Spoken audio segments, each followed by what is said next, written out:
రామ్ గోపాల్ వర్మ ఈ పేరు వింటేనే చాలా మందికి కోపం వస్తుంది. అతన్ని మీరు ప్రేమించవచ్చు, ద్వేషించవచ్చు, కానీ ఒక్క విషయం మాత్రం నిజం.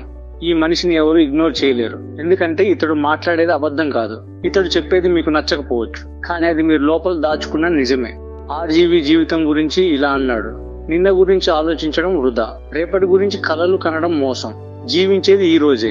ఎంత గొప్ప మాట అది. మనం అందరం నిన్న జరిగిన దెబ్బలను మోస్తూ రేపటి గురించి భయపడుతూ ఈ రోజును వదిలేస్తున్నాం. ఆర్జీవి అలా జీవించలేదు. అతడు ప్రతి క్షణాన్ని పూర్తిగా జీవించాడు. గెలిచినా ఓడినా ఆగలేదు. అతడు మరో మాట చెప్పాడు: నేనేమి అవ్వాలి అని ఎప్పుడూ అనుకోలేదు, నేను ఎలా జీవించాలి అని మాత్రమే ఆలోచించాను. ప్రపంచమంతా ఏమి అవ్వాలి అని పరిగెడుతోంది. డాక్టర్ అవ్వాలి, ఇంజనీర్ అవ్వాలి, అధికారి అవ్వాలి. ఆర్జీవి అన్నాడు: ఆ పరుగు తప్పు. ముందు మీరు ఎలా జీవించాలనుకుంటున్నారో తెలుసుకోండి, తర్వాత మీ దారి మీకే కనిపిస్తుంది.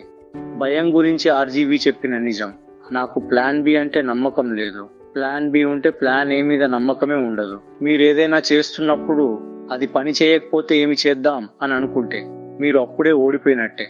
ఆర్జీవి వీడియో లైబ్రరీ పెట్టినప్పుడు అతని దగ్గర పెద్ద డబ్బులు లేవు, కానీ అతను వెనక్కి తిరిగి చూడలేదు. అతను చెప్పిన మాట అర్థం చేసుకోండి: నేను లెక్క వేసిన 20 మంది స్నేహితులు నా దుకాణానికి రాలేదు, కానీ అనుకోని 100 మంది వచ్చారు. అంటే ఏమిటి అర్థం? మీరు మొదలు పెట్టడం ముఖ్యం. ద్వేషం గురించి సరైన విధంగా ఉపయోగించుకో అని ఆర్జీవి చెప్పాడు. ఆర్జీవి జీవితంలో చాలా మంది శత్రువులు ఉన్నారు. పరిశ్రమ అతన్ని తిట్టింది, మీడియా అతన్ని దెబ్బతీసింది, కానీ అతడు ఒక అద్భుతమైన మాట చెప్పాడు: ఎవరైనా పైన ఉంటే, వాళ్ళు అర్హులైనా కాకపోయినా, వాళ్ళ నుండి నేర్చుకున్నది నీకు జోడించుకో.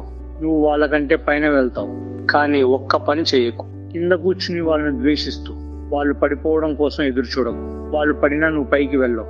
ద్వేషం మిమ్మల్ని చంపదు. ద్వేషం మీ సమయాన్ని, శక్తిని తింటుంది. ఆ శక్తి మీకోసం వాడితే మీ జీవితం మారిపోతుంది. ఆర్జీవి మనసు గురించి ఇలా అన్నాడు: మనం పుట్టినప్పుడు మనసు ఖాళీగా ఉంటుంది. తల్లిదండ్రులు, టీచర్లు, స్నేహితులు ఆ మనసులో తమ అభిప్రాయాలు నింపుతారు. ఒకరోజు మన మనసు తలుపులు మూసుకుంటాయి. అప్పటి నుండి మనకు నమ్మకాలు మొదలవుతాయి. ఆ నమ్మకాలు మనల్ని వేరే వాళ్ళతో గొడవ పడేలా చేస్తాయి. ఆర్జీవి తన గురించి చెప్పాడు: నాకు నమ్మకాలు లేవు, అందుకే నాకు ఎవరితోనూ గొడవ లేదు. నా మనసు తలుపులు ఎప్పుడూ తెరుచుకునే ఉంటాయి. ఇది మామూలు మాట కాదు, ఇది అత్యంత కఠినమైన పని. మీకు ఒక నమ్మకం ఉంటే దానికి వ్యతిరేకంగా మాట్లాడేవాడిని చూసి మీకు కోపం వస్తుంది. ఆ కోపమే మీ బంధనం. ఆ బంధనం తెంచుకున్నాడు. అందుకే అతను స్వేచ్ఛగా ఆలోచించగలిగాడు. ఎవరూ తీయని సినిమాలు తీశాడు. ఆర్జీవి ఒక అద్భుతమైన మాట చెప్పాడు: శరీరం చనిపోతుంది, కానీ ఆలోచనలు చనిపోవు. ఇది కేవలం మాటలు కాదు, ఇది నిజం. అతడు మరొక మాట చెప్పాడు: జీవితం నాకు అనుభూతులు మరియు ఆలోచనలు. శరీరం అనేది బయటిది మాత్రమే. ఇది అర్థం చేసుకుంటే మీరు అందంగా ఉండాలని, డబ్బు ఉండాలని, హోదా ఉండాలని పరిగెత్తడం ఆగిపోతుంది. మీ ఆలోచనలను పెంచుకోవడం మొదలవుతుంది. ఆర్జీవి జీవితం అంతా ఒక్క మాటలో చెప్పాలంటే: నీకు నీవే రాజువు. నీ జీవితాన్ని నువ్వు జీవించు.